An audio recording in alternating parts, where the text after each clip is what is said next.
there are these two characters, Tuvok and Neelix. So Tuvok is a Vulcan, and he is ultra rational, and he he displays as little emotion as possible, because that's what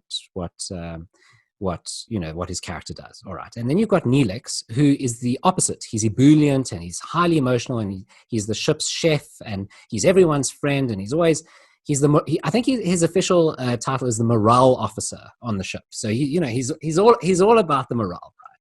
Anyway, so the two of them go down to this planet on an away mission, as they do in Star Trek, and they're busy picking all this different flora, and they pick this particular type of orchid, and they put it in their sacks, and they tell the transporter. For anyone who hasn't watched Star Trek, on Star Trek there are transporters. Okay, so the way it works is that all your atoms are converted into energy, into light, and then you are reconstructed on the ship. Except there's a problem, right? And it's amazing, there's more problems with teleporters than not. But anyway, there's a problem. The problem is that the two of them don't appear on the teleporter pad on the ship.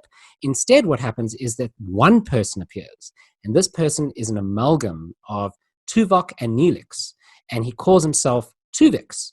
And Tuvix has all the qualities of both. He kind of has the best qualities of both.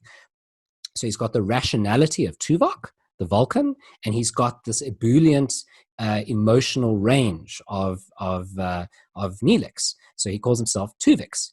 And Tuvix is kind of a force of his own. He has all the cooking skills of Neelix, and all the security and rational skills of Tuvok, and he kind of moves around the ship, and they try to investigate different ways to separate him into the two, but they can't do it. They don't have the technology. The tech's not working. So he kind of, walks around the ship, and he has his own job. He kind of falls in for both of them. So he has a security job of Tuvok, and he also has the cooking job of Neelix, and he's a really cool guy, and all the characters kind of start to interact with him. He forms his own relationships with characters. The previous spouses and girlfriends of the original characters miss the originals, but they quite like this new guy too. And then eventually, after a few weeks, Captain Janeway gets told by the Doctor that he's come up with a way to separate Tuvix into the component parts, into Tuvok and Neelix. And they go to Tuvix and they say, look, it's good news. We can separate you out. And Tuvix says, but I don't want to be separated out. I really like who I am now.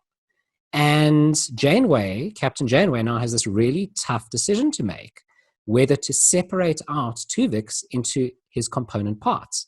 Tuvix will be killed if this is the case, if she does this. Tuvix will die, and Tuvok and Neelix will reappear. Question is, should she do it? And spoiler alert, in the episode, she does. She kills Tuvix. Despite his protestations, he screams. He's in mortal fear. He says, I don't want to die. You are killing a man. And the Doctor refuses to perform the procedure because he says it will be harming someone. And she does it herself. And she separates out Tuvix into Tuvok and Neelix. And here's the question. Should she do that?